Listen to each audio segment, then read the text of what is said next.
Karen moved through the darkness with calculated precision, her movements fluid and quiet, her mind singularly focused on her mission. She trained her whole life for this moment: infiltrate human territory, eliminate her target, and assert HFY's supremacy with a simple, lethal act. To her people, strength was absolute. The concept of mercy was as foreign as peace. Humans, they believed, were weak because they valued compassion over dominance. Tonight she would show them just how mistaken they were. The planet's air was thick with moisture, heavy and unfamiliar as she stalked her target. Every sense was attuned to the environment, her eyes tracking movement with a predator's precision. In the dim light, she saw her target, the human diplomat. From a distance, he looked small, almost frail. She almost pitied him, knowing he had no chance against her. Just one strike, one clear message that would shake the humans to their core. Yet something felt wrong. She noticed subtle shifts in the shadows surrounding her, movements that were almost imperceptible. Her instincts screamed that something was amiss. This wasn't supposed to happen. The mission parameters were clear: she was alone, supported only by her training and the assurance that her people had her back. But now, her every instinct warned her to be wary, to escape before something worse could unfold. Without warning, a sharp, hot pain tore through her side. Her vision blurred for a moment as she staggered, clutching her wound, realizing with growing horror that it wasn't a human who'd attacked her. These were HFY soldiers, her own people, the very ones she trusted. They moved in silence, their faces cold and impassive, betraying no emotion as they closed in on her.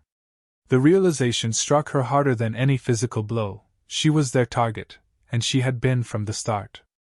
Her mind raced, trying to make sense of the betrayal, but she had no time to process the shock. She stumbled forward, running into the dense wilderness, her heart pounding as she fought against the pain. Every step was agony, each one a reminder of her broken trust. They'd left her here to die, discarded her as if she were nothing. Was she merely a tool, expendable the moment her purpose no longer suited their aims? She pushed on, every breath ragged as she stumbled through the unfamiliar terrain, her strength waning. The forest was hostile and unforgiving, the sounds of predatory creatures echoing in the distance. She knew she couldn't last much longer. Blood seeped from her wounds, her vision blurred, and her steps faltered. Her mind clouded, each thought darker than the last. For the first time in her life, she felt truly alone, abandoned by the very people who had shaped her identity, her purpose. The idea of dying alone on an alien world gnawed at her. She had once believed in the unwavering strength and unity of her people, a belief that now seemed hollow. Each passing moment drained her, body and spirit alike. Her legs gave out, and she collapsed to the ground, the foliage around her dampening her fall. She lay there, unable to move, her body betraying her just as her people had. She was done fighting, there was no point. Death would be better than facing this emptiness. In that darkness, she felt her senses dull, the world fading away. She would die here, forgotten and broken. She closed her eyes, embracing the silence, hoping it would be swift. The cool ground pressed against her cheek, a grim reminder of the life that was slipping away. But then she heard footsteps, faint but deliberate. Her instincts screamed at her to run, to defend herself, but her body wouldn't respond. She lay there, motionless, as the figure approached, his outline blurred against the fading light. He knelt beside her, his face close enough for her to see, a human, the very enemy she had been trained to kill. Panic flared briefly within her, but her body had reached its limit. She could only stare, defiant but helpless, as he looked at her with something entirely unexpected: concern. He was tall and rugged, his face lined with years of experience, his gaze intense yet oddly compassionate. He examined her wounds, not with the clinical detachment she expected, but with genuine care. She wanted to resist, to push him away, to do anything but lie there vulnerable in the hands of a human. Yet he didn't harm her. Instead, he worked swiftly, bandaging her wounds with a practiced hand. She fought to stay conscious, her mind a whirlwind of disbelief and confusion. The human spoke, his words strange to her ears, a language she barely recognized. He didn't seem to expect a response, instead continuing his work with a steady determination. Each gesture was precise, gentle in a way that defied her understanding. Why would he help her? She was an enemy, a Tvith assassin who had come here with the intent to kill his people.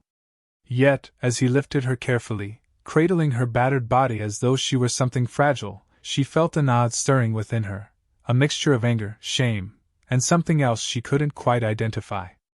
In silence, he carried her to a small, makeshift shelter nearby.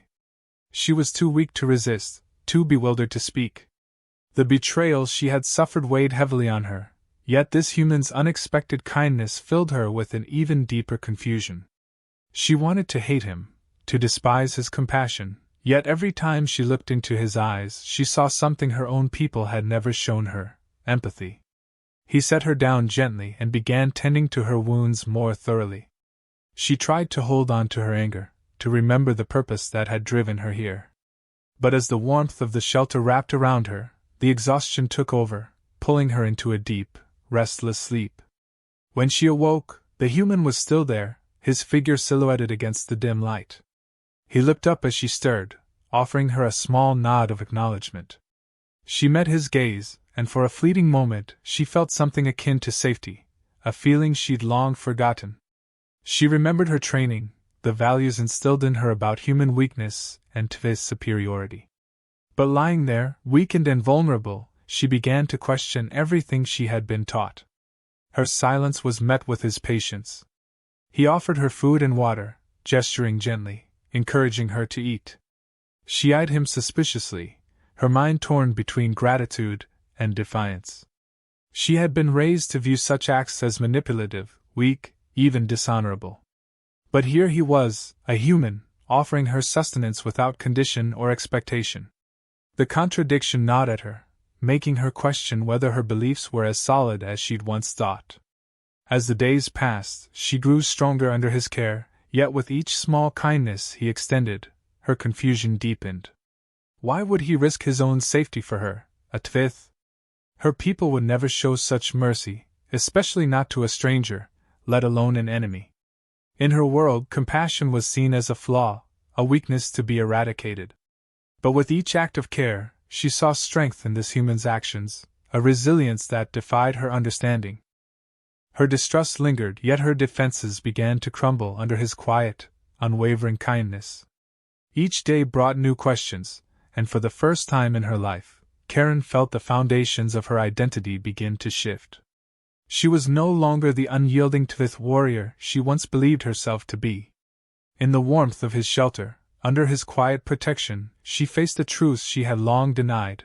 Perhaps, strength lay not in dominance or power, but in something far deeper, something she was only beginning to understand. Karen's eyes fluttered open, her surroundings unfamiliar, the light blurring as she tried to adjust. She struggled to lift herself, a dull ache running through her entire body, but she was too weak. Then, she noticed him, the human who had saved her. He sat nearby, tending to a small fire, his attention focused on carefully rationing supplies. She studied him in silence, every instinct urging her to remain alert. Yet her mind was torn. A human had saved her life, his actions entirely out of place in her understanding of strength and dominance. She tensed as he looked her way, his eyes meeting hers with a steady, assessing gaze. Despite her instinctive suspicion, she found no hostility there, only a calm resilience. Her mind swam with questions. Why had he helped her? Did he pity her? The thought stung, yet his presence intrigued her. She was, after all, a trained Tvith assassin, and he had treated her as though she were something else, someone worth saving. He approached her, speaking slowly, his voice low and measured. She didn't understand his words but caught the gentleness in his tone, a softness that felt alien. She resisted his attempt to offer her water, her pride battling with her need for survival, but her body's exhaustion won out. Reluctantly, she accepted, her eyes never leaving his face, searching for any sign of deception. He waited patiently, his actions deliberate and calm, as if he understood her distrust but was determined to show he meant no harm. The silence stretched between them, tense yet oddly soothing. He tried again, using gestures to communicate, encouraging her to drink and eat, yet never forcing her. She fought to understand his intentions, each action he took directly contradicting everything she had been taught about humans. Her people believed humans were driven by weakness and emotion, yet this man moved with a strength and control that defied those beliefs. The days passed in this strange silence, with him tending to her wounds and her observing him closely. Gradually, her initial hostility began to wane. She watched as he crafted basic tools, collected water, and prepared food with a quiet efficiency that spoke of survival skills honed over years. She had always viewed the Tvith way of life as the only path to strength, yet here was a human who embodied resilience and adaptability in ways she hadn't anticipated. As he continued to care for her, he occasionally spoke to her in his language, patient and persistent, as if hoping some of his words might resonate. She ignored him at first, resenting his attempts to engage with her. Yet, as her strength slowly returned, her curiosity grew, the walls she'd built around her beliefs cracking. She watched him carefully, noting the expressions he used, the subtle changes in his tone. Eventually, she found herself attempting to mimic the sounds, testing each unfamiliar word on her tongue. One evening, as he handed her food, she managed to echo a word he'd repeated often, his name. Reed. He paused, visibly surprised, his eyes lighting up with a brief smile. She felt a strange satisfaction at having breached the barrier, however small, between them. It was an absurd feeling. She was a warrior, trained to dismiss such trivialities. But in that moment, watching his surprised expression, she felt something stir within her, a flicker of connection. Reed continued to teach her basic words, patient as she stumbled over his language, his steady encouragement urging her to keep trying. She could hardly believe the change in herself, each interaction challenging the core of who she thought she was. In the quiet hours, she found herself reflecting on her mission, her loyalty to her people, and the betrayal she had suffered. Her people would see her attempts to communicate with Reed as weakness, but with each passing day, she found herself questioning their values. One afternoon, as they rested, he placed his hand over his heart, saying his name again, a simple gesture she understood.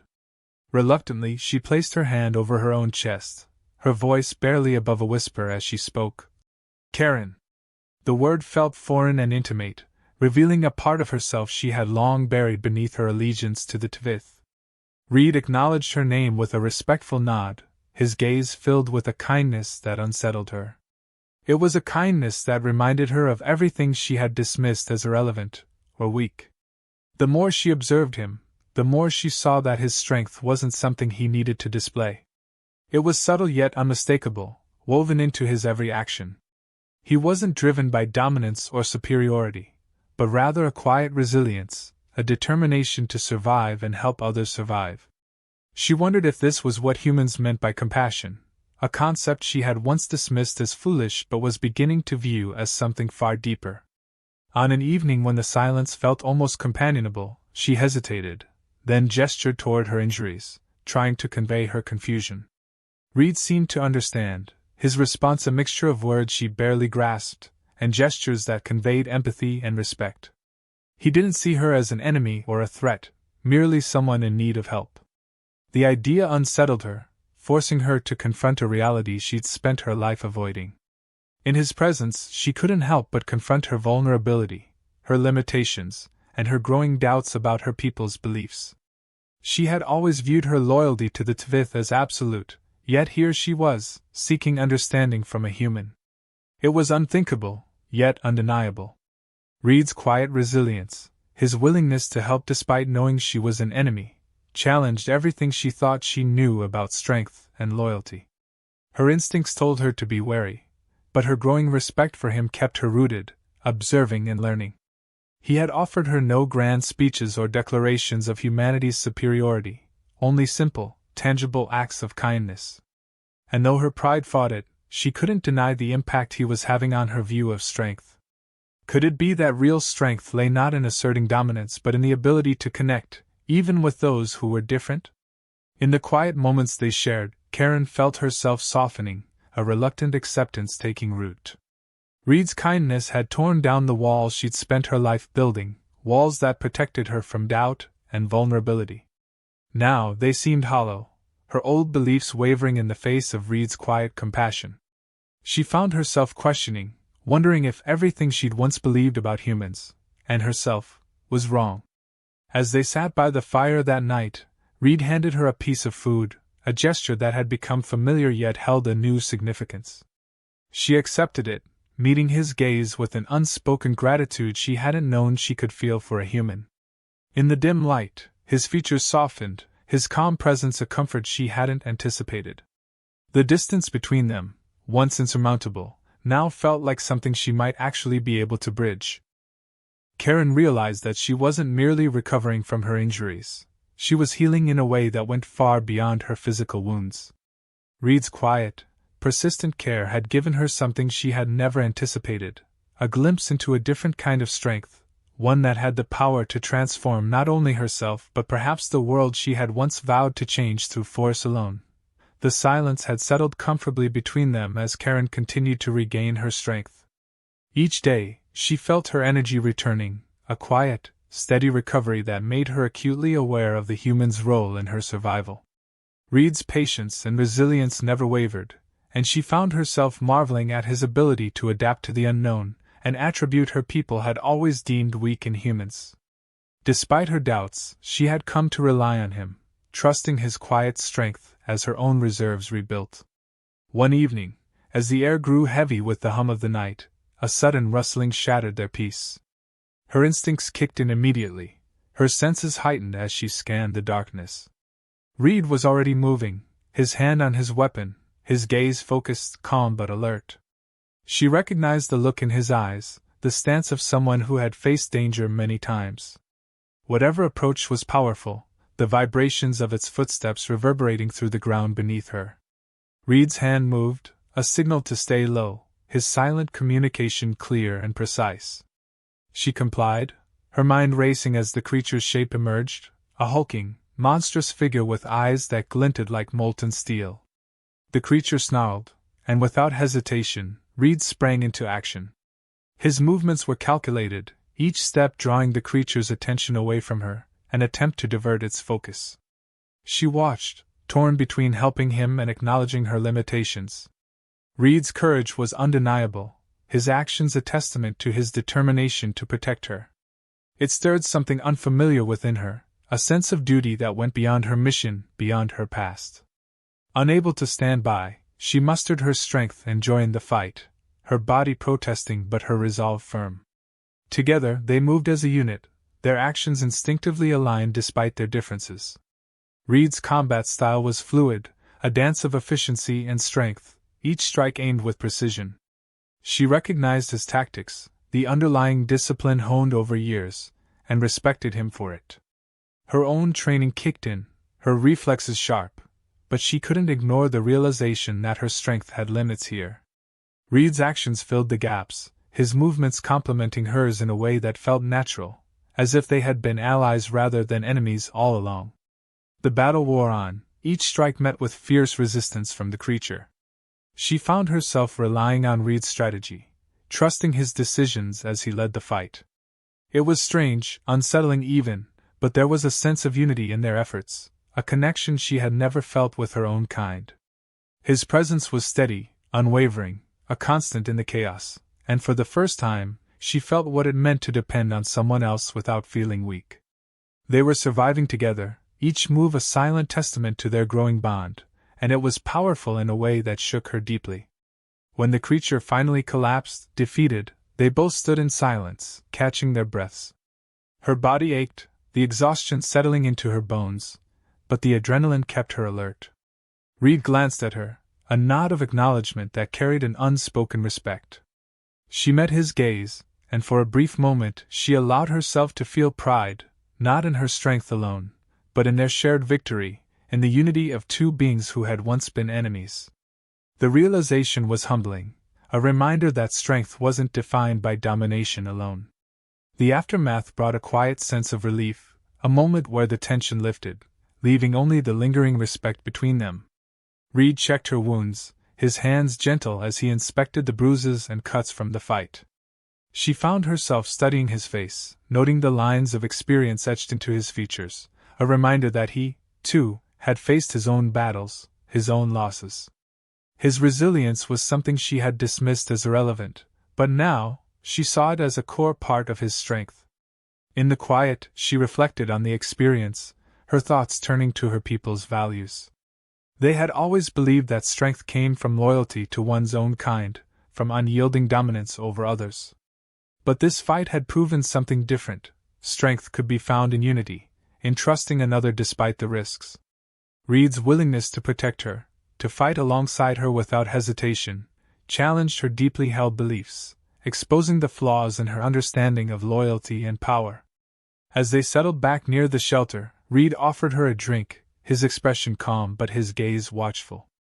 She accepted, grateful but unsure how to express it. Words felt inadequate, the gratitude too profound to be captured in language. Reed, sensing her discomfort, simply nodded, his silence reassuring, as if he understood her struggle without needing explanations. His patience was disarming, a contrast to the relentless expectations of her people. She found herself questioning the very foundation of her loyalty, the unspoken rules that had once governed her actions. Later that night, as the fire crackled between them, she couldn't shake the memory of the battle. It had changed something within her, stirring emotions she hadn't realized she could feel. Reed had risked his life for her, an act her people would have deemed foolish, weak. But here, sitting across from him in the flickering firelight, she recognized the power in his actions, the strength that came from choosing empathy over indifference.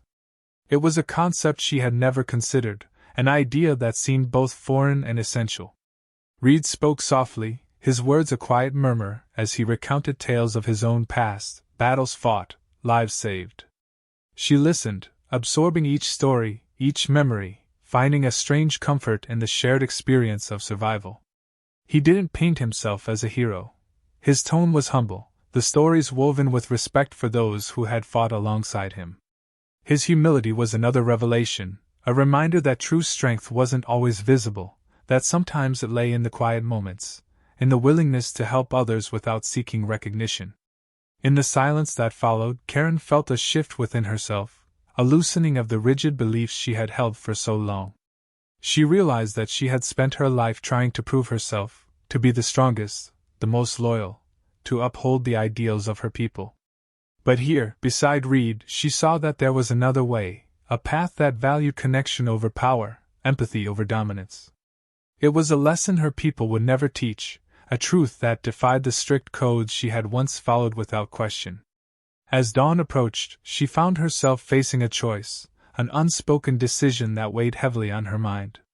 She could cling to her old beliefs, return to her people with stories of human weakness, of survival through strength alone. Or she could embrace this new understanding, a path that valued loyalty to those who had earned it, not simply those who demanded it. Reed had shown her a different kind of loyalty, one that was earned through trust, through shared struggle, through compassion that defied reason. When she finally looked at him, the fire casting shadows across his face, she felt a newfound respect, a gratitude that went beyond words. Reed had become more than a human, more than an ally. He had become a mirror, reflecting the parts of herself she had never acknowledged.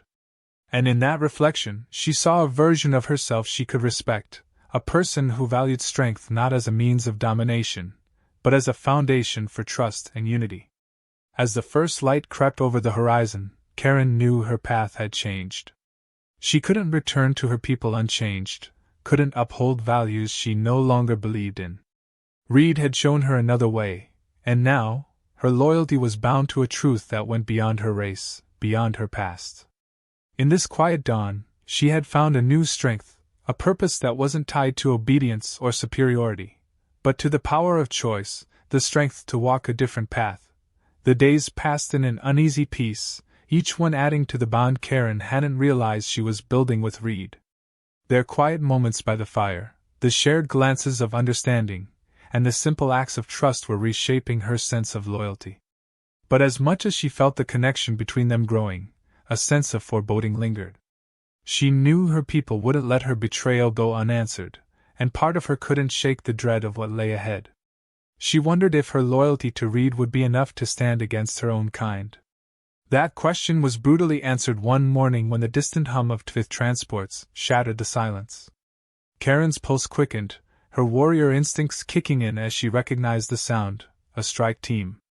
Her people had come for her, and they would show no mercy.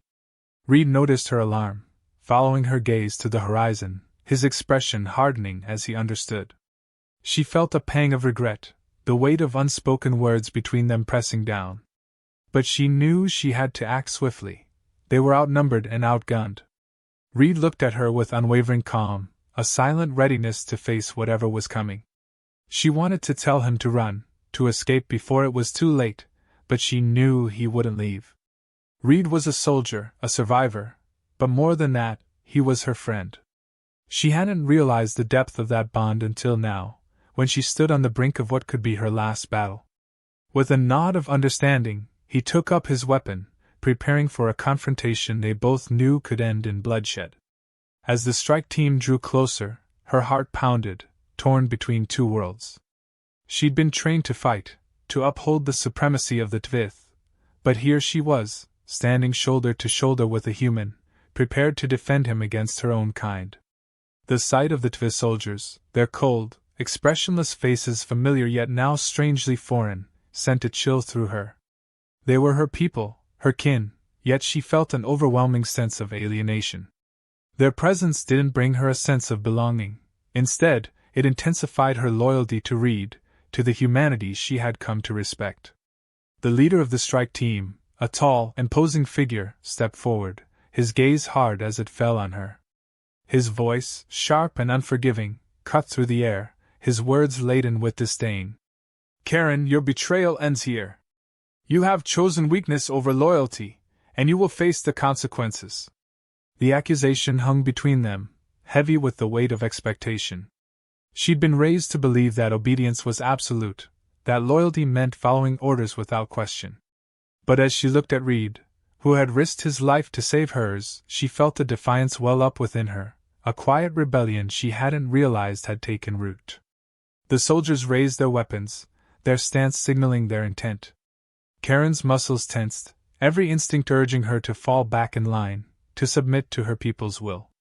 But she couldn't ignore the voice within her, the one that had grown louder with each day she'd spent by Reed's side. Her loyalty was no longer bound to the Tvith's cold ideals. It was tied to something far deeper, an understanding of strength that embraced compassion and trust. The choice was clear, yet painfully difficult.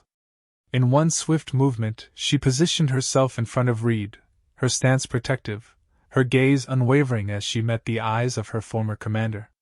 Her actions spoke louder than words, a declaration that she would not abandon the loyalty she had forged with Reed. The Tvith soldiers hesitated, a flicker of disbelief crossing their faces. Karen's defiance was unthinkable, a violation of everything the Tvith stood for. She had been one of their finest, a warrior without question, and now she was standing against them to protect a human. The moment stretched, tense and unyielding, until her former commander raised his weapon, his intent deadly clear. Reed moved beside her, a steady presence, his silent support bolstering her resolve. Together, they braced for the attack, a team bound not by race or shared history, but by choice. The clash was fierce, the Tvith soldiers fighting with ruthless precision, their strikes designed to incapacitate. Karen met each blow with the skill and ferocity she had once prided herself on, but now her movements carried a different purpose, a determination to protect rather than destroy. The battle was relentless, each moment testing her loyalty, her strength, and her newfound sense of purpose. Reed fought beside her, his presence a steady anchor, his skill complementing hers in a way that felt as natural as breathing. The unity they had built, the trust forged in silence and shared struggle, held firm even in the chaos. For the first time, Karen felt truly free, fighting not out of obligation, but out of conviction. As the dust began to settle, only a few soldiers remained, their expressions shifting from determination to doubt. She saw it in their eyes, the question, the hesitation, as they registered her choice. But then she noticed a young Tvith soldier, barely old enough to have completed his training, his weapon trembling as he aimed at her. His eyes, wide with a mixture of fear and confusion, reminded her of herself, of the person she had once been, bound by duty and fear. In that moment, she saw a chance to end the cycle, to choose a path her people had never considered. Lowering her weapon, she met the young soldier's gaze, her voice steady as she spoke. "You don't have to do this. Strength isn't about following orders without question. It's about understanding when to choose your own path." The young soldier hesitated, his grip faltering as he lowered his weapon, uncertainty clouding his expression. Karen's words, spoken with the quiet authority of experience, had cut through the veneer of Tvith obedience, planting a seed of doubt, a spark of potential change. Reed placed a hand on her shoulder, a silent acknowledgement of her choice. Together, they watched as the remaining soldiers retreated, their formation broken, their conviction shaken. She knew they would report her actions, that she would be branded a traitor, a symbol of defiance. But as she looked at Reed, at the quiet understanding in his gaze, she felt no regret, only a sense of freedom she had never known. In the aftermath, as they stood amidst the remnants of battle, Karen understood the gravity of her choice. She had rejected the ideology that had defined her life, choosing instead to honor a bond built on empathy, trust, and resilience. Her defiance had set her on a new path, one that would challenge the foundations of her world, but she was ready. Reed had shown her that strength wasn't defined by power or domination. It was the courage to choose compassion over obedience, understanding over fear. As the first light of dawn crept over the horizon, Karen felt a strange peace settle within her. She had chosen her loyalty, her strength, not from obligation, but from conviction. Her journey wasn't over, it was only beginning. And for the first time, she was free to walk it, guided by a truth that transcended race, ideology, and war. With Reed by her side, she knew they would face whatever challenges lay ahead together. The bond they had forged, born from struggle and shared purpose, was stronger than any allegiance to race or creed. It was a testament to the power of choice, a symbol of the new strength she had discovered within herself, the strength to be more than what she had been taught, the courage to carve her own path.